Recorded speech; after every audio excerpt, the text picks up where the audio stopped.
This conference will now be recorded. Okay, let's start the recording, and I'm going to share a few slides where I've tried to summarize some of the learning, some of the things that I'm hearing most frequently, and I'll give you some ideas about how I think of the future. So let's go in the leadership in uncertain times. And this is going to be the framework, or what I'm going to cover. It is an unprecedented global crisis. I'm not going to talk about it, but I just want to be sure that we refer to the fact that today we have no references. We are off the charts. This is something so new that we don't know, in which way we interact with each other. So let's keep that into the back of our mind. And then what we're talking about now is I'm going to give you some ideas of what I see emerging in terms of some of the learnings that I feel I'm picking up, and some of the challenges that many people are mentioning right now to me. And so then I will share some of my thoughts about how we can prepare. It's just very very initial ideas to prepare for what we keep thinking about as the new normal. How will it be, once we've gone over the crisis? Probably it will take a year or more, but at a certain point in time, we'll have a new normal. And how do we get to there? What do we need to do to prepare for that? And being my field, the leadership area, I will focus mainly on leadership, how we collaborate, how we work together, and a little bit of policy. And because even if we're not into politics, but many of us are involved, us ourselves, our clients, our colleagues. We're operating in a field where we are at top levels, where we are also devising some policies for organizations. And even if we're not involving many people, every one of us, even if you are in a position to influence only one person, you can still do your advocacy and bring your personal influence into the world. I'm going to check a message here if I manage. Just 1 second. Yeah, I am on full screen. Yes. Do you have a problem? Can you see my? If I read the comments, then I am not on full screen. It falls off. Then I have to put the full screen again. I'm not sure whether the question "Are you on full screen" was from before when I just started, or for now. If you still have problems, just let me know. If I don't see any messages, I assume that you can see my full screen. Okay, another message. Okay, it's okay. It seems like it's going well. So let's go to the learning. So 3 main learnings. I mentioned them also in my article, but I just want to go through and maybe just give some little examples and comments. The first thing that I notice is in many conversations with leaders, with clients, I see a shift towards trust-based relationship more than fear-based. And what do I mean? I mean that,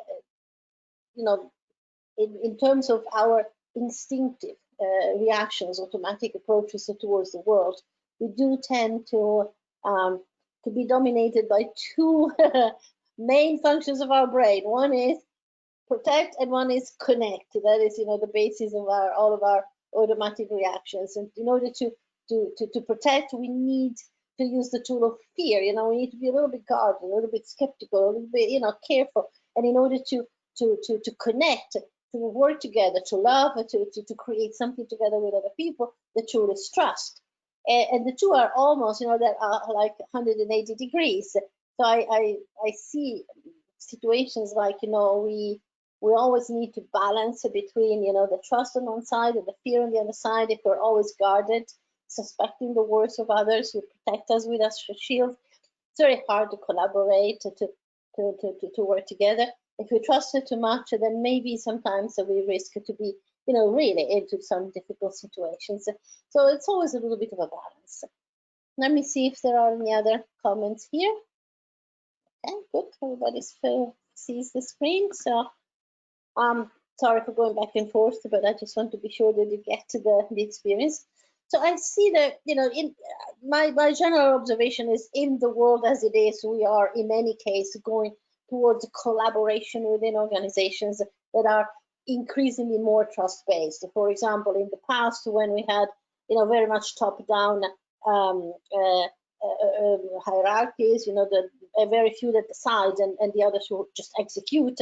I would put a lot of levels in between to check and to be sure that everything was going fine. It was mainly a question of, you know, being afraid that people would diverge and not stick to what, you know, the top was deciding. As the work of people becomes less and less executional, and, you know, the execution is delegated to technology, and as people in most jobs always have a certain degree of discretion, we don't need so many controls, and organizations are getting flatter. So there's more trust, there are more delegated teams to act quite independently. There is a trend, but I have the impression that in this current situation, the trend is accelerated, and it is quite typical for, you know, crisis, I would say, to accelerate certain processes of change. And what I see, you know, just practical examples, you know, it's not just that I hear that people are saying, I don't feel that I need to control very much like in the past. It's not just that, although there's still a bit of that. You know, I'm surprised that in many organizations there are still people saying at pretty high levels in the hierarchy that their bosses are skeptical about flexible hours and working from home, and there's a lot of, you know, fear again that, you know, people might not be working right. So now we're learning that it is possible, that we're still working, you know, in a decent way. So even the people who resisted to the home-based working are, you know, warming up to the concept. But it's not just that. There's something else which is interesting.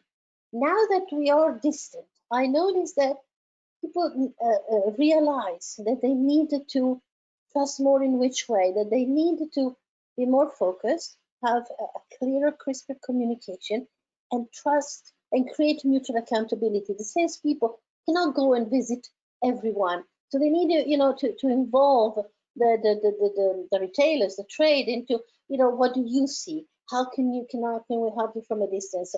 Will you take you know, a remote image, or, you know, creating teams where you're not there all of the time. You know, we're maybe spoiled we were spoiled in the past when we thought that we could always, you know, take a trip, go there, go next door, chat with the person. We forgot one part, we could verify with each other. Now it's a little bit more challenging. So people need to be clearer and you know, and create this mutual accountability, and trust that the others will come back and say, hey, you know, this is not clear.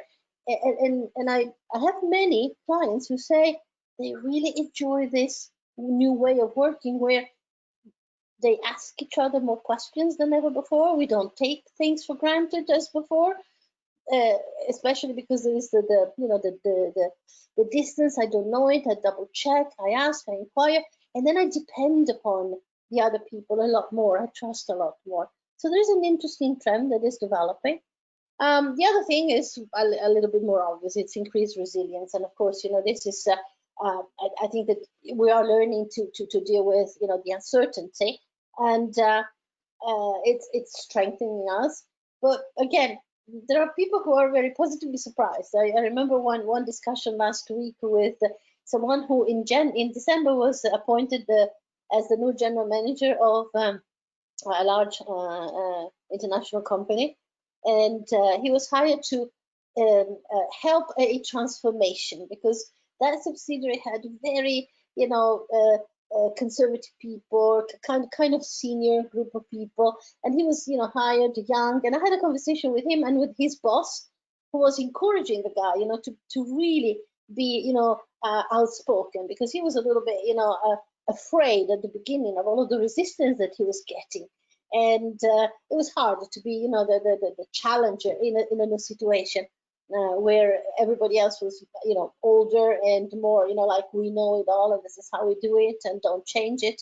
And now he was surprised. The last week he said You know, it's amazing how even the ones that were more, you know, attached to the old ways are actually learning to accept that things are different. I had the least technological person in my team come to me with a proposal for a very advanced new platform technology that was brilliant, and we started to use it to everybody, and it was crazy. You know, I didn't expect such a fast transformation. So increased resilience, the acceptance of the fact that we need to work through change. And then the other one is also interesting. I see that I notice that people that I talk with talk more now about the values, about the purpose, about how they want to contribute, how they want to show up, and how they encourage others to clarify the beliefs, you know, and why we do things. So there's more a talk about what is important as opposed to, well, I just have to do it. It might be, you know, part of it, you know, just not going through the comfort zone, the normal path, but there is something more related to how do we value people, maybe also connected to with what someone was saying at the beginning. We realize that we miss the other people, so we realize that we want to have that contact. We value more being people with people. And sometimes at work, some people were telling me, sometimes we talk to a function, not to a person.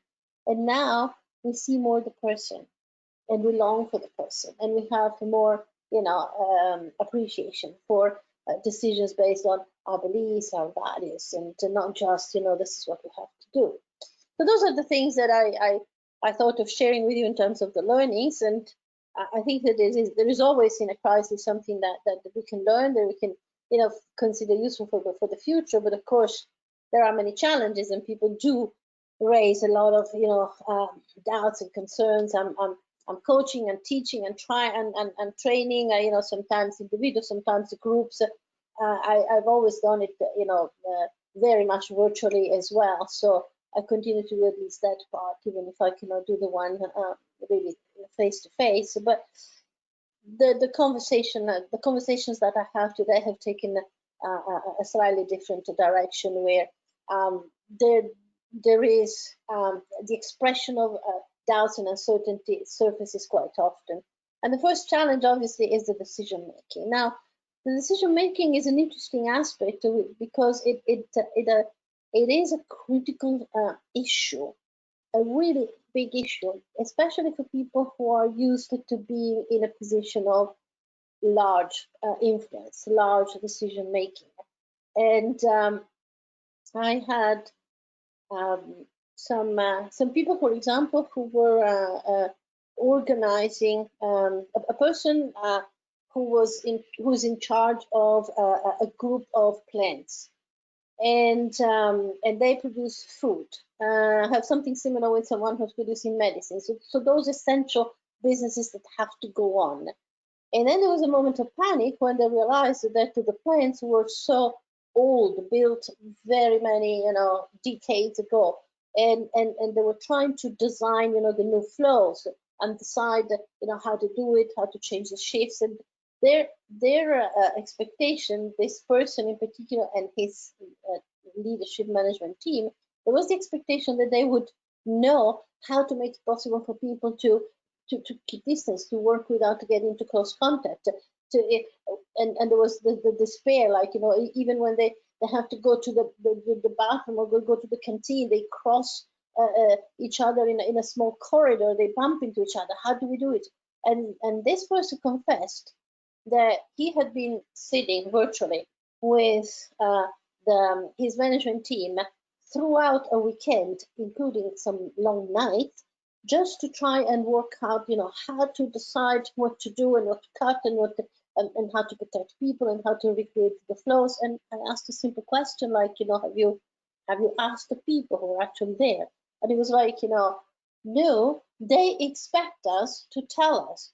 Well, that's a bias, you know. Many people in the position of deciding assume that they needed to come up with answers because the patterns existed before and now we should know. And then actually that team changed completely. They came, you know, to a collective workshop with me, sitting actually in the same room, but at the table very much around. And they all start to talk about how to create the ownership, how to talk with their people. Of course, if the boss says, I will decide, nobody does anything. There's enough, fear around. But if you say we're all in the same boat, we're all in the mud, and if you notice something that we can change it together. That starts to shift the landscape. But participatory decision making is still far away from the culture of many organizations, and so many struggle. Many struggle even just for some simple decisions on personal levels. Expats who say, I had one expat who was saying, I have, my son is in another country with his wife. They both have gotten corona. My mother has gone out of the hospital and she's convalescent for something else, but I don't know whether she's safe or not. And I'm here with my wife being a medical doctor, and I don't know what to do. Do I stay here? Do I go? Can I travel? Is there how can I make the right decision? And I should know, and I don't know, and I feel guilty for not knowing. So decision making is very much affected, especially for people who are used to, knowing. And we need to become a little bit different in the way we think about decision, as we need to think differently about the risk management. I watched something very interesting the other day from Harvard Business School, a professor called Dutch Leonard, who was saying, for risk management, we have a lot of tools that no longer apply. And he sketched something like this, which I thought was quite fascinating. He said, normally, if you can see it, normally we, traditional risk management, we have the frequency of, things that can happen plotted against, the type of consequences. And so we can have, some things that happen very seldom but have very serious consequences, or something that happens quite often but very low consequences. And we have a lot of tools to plot things and to cluster them and to know how go about the situations that we analyze into this framework, and we have tools for that. But he says, if we start to think in terms of the uncertainty of what the frequency is going to be, and the uncertainty of what the consequences will be, because we discover that we are in an interrelated world where consequences are so far away, then actually, all what we know about risk management is in a very, very small area. We are somewhere in here. And so that means that we really don't have tools, and we, the suggestion is to go slow, probe. I'm going to talk a little bit about some ideas that are coming up, that are emerging here and there, but base your decisions on values and assess one thing at a time, and don't expect that knowledge will make it all happen and give us the right answers right away. There will be iterations, and there will be different types of learning. And then the last thing, and I'm just going to mention it quite quickly, it's the inequality. I think that everybody is aware of how this crisis is affecting so very differently people in very different situations. And I think that for company policies, organizational policies, that will have to be taken into account, because benefits have been decided based on, I don't know, giving better cars, and maybe if people end up commuting less but staying more often at home, people might need a different home office. Can or companies offer something in there, or is it going very much into the private sphere? In some countries, health insurances, other type of things need to be considered. Excuse me. The other thing that I hear quite often is the difference between genders, for example. The gender issue is quite tricky, because there are also some different types of norms and peer pressure that emerges in the domestic homes, when two work and they are out and they just are at work. They come home and they often share the domestic chores. But when everybody is at home, women more often say, now I have everything on me. But sometimes the small kids, and and cleaning and doing other things and cooking, because there's very little available outside. So these are things that we see as challenges that are emerging, and there's no immediate solutions or anything, but I would like to share some ideas about how to prepare for the new normal, because I think that it will be very, very important to start early in many organizations to prepare for the type of leadership and behavioral skills that we need even more. And I'll give you an example. I talk about large companies, even oil and energy, like the BP, consumer goods, luxury, many different types of companies, media, banks, factories, operational groups. There's a lot of work done on management of change, for example, but just a simple thing, how to deal mentally, emotionally with the difficulties of change. There's so very little that is offered. I've worked for years and years with Mars on different levels of leadership programs, and I kept saying, you don't do enough for change. And now I think that they'll have to pick it up a little bit more. I use, if you allow me, I always like to share a little story, just a small anecdote to talk about what change means for people internally, mentally, and emotionally. I often offer the little story of when I changed my car. I had a very old wreck. I bought a new super accessorized car. I was very happy, and then it was a change. It was something that I wanted. It was positive, but like always in a change, there is always something that is that you miss from the past, that doesn't fit very well. And as human beings, we do tend to be a little bit negative, and we tend to talk about the things that don't work. And I had a little issue, which was the cup holder that was next to my seat where I put my bottle of water or my cup of coffee. It was so inconvenient, and it was such a huge issue. I couldn't talk, and I couldn't think of nothing else. I couldn't talk about nothing else, and it became so big. It was like these stupid engineers, the designers. They don't think about a short, clumsy woman like me ergonomically. They only designed for the boys. That it became a gender issue. It became very big, and I couldn't talk about nothing else. And I had some different types of reactions when I was trying to share my frustration. Some people were ignoring me.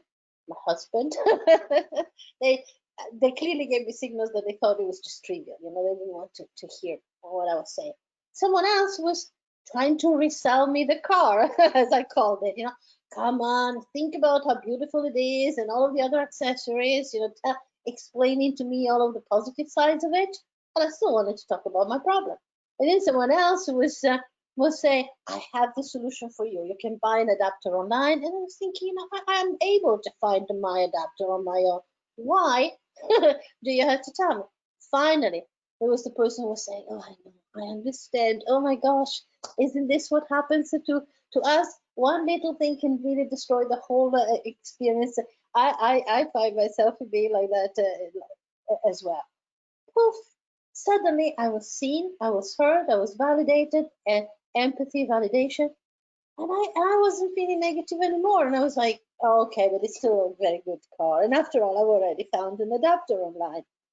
This is a very simple little anecdote, and I use it during some change management to say sometimes it's not just the process of changing or accompanying people through change. It's a question of learning the skills of empathy, of encouraging to talk, of understanding that people need a little bit of time, and then they can overcome. And after a while, if they stay into the martyr, you can encourage them to take responsibility. So these type of things are not so very much prioritized into the training of today, and I think we will need to do more of that.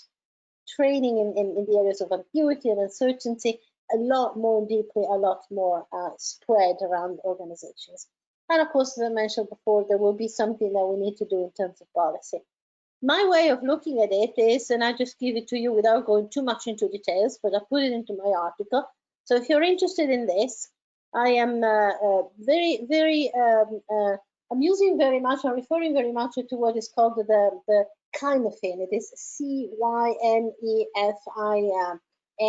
Cynefin theory. It's Cynefin framework. It's Cynefin is a Welsh word that means something like habitat or the context. And this is an interesting theory that says that when we try to put this to organize a little bit around a disorder, well, we might find ourselves into different types of situations, from simple to complicated to complex to chaotic. I have taken that basic frame of reference, and I have thought about, how does it apply to us today? And I personally think that, sometimes there are simple situations where you can kind of reapply from the past, because you try to make sense, you categorize, you know that there was something that you did it, and you apply best practices. Sometimes it's a little bit more complicated than that, and you try to make sense by analyzing and then finding patterns, finding trends, so that you can get some good practices. But all this part is all about processes. It's management. It's not the leadership. When things become complex as opposed to complicated complex, that's where the ambiguity is. The ambiguity is not uncertainty. Uncertainty can be reduced by knowledge. You know more and you have fewer uncertainties. Well, ambiguity depends on the fact that people have different perspectives, different views. They use different lenses. You need to make decisions to decide things in a context where the information that you get is partial, is fragmented, is compromised, is biased. And so how do you do that? And you cannot just make sense. You need to start to adapt and flex. You need to probe. You need to sense in order to respond. Here, this is the area that, if you know anything about it, it's dealt very nicely by the U theory, by the MIT researcher called Otto Scharmer. And so he says, don't get into too much judgment or criticism. Just let the future emerge. And then there is the real chaotic part, which is, I think, where we are right now, where you need to make simple actions, take simple actions, like make sure that you're distant, and then you sense, and then you respond, and then you create novel practices. This is the area that I think is important to work on, to look at, and to train ourselves, and to acquire more competencies. And we do it at least we've started to do it in Grow, because our whole portfolio is about the clear mindset, with the 5 CLEAR, the 5 skills that help us to deal with the uncertainty, the clarity of mind, and leading with the heart, and inquire and engage, and A for ambiguity management, and R for resourceful innovation, where you create the shared ownership and the mutual accountability. And in the context of organizations where, from a thermodynamical standpoint, what you look for is the dynamic equilibrium of leadership teams that take care of the accountability, the actionability, and the alignment. So this is a framework that we've actually used for a while now, and I think it's going to be very important. And I would like to continue to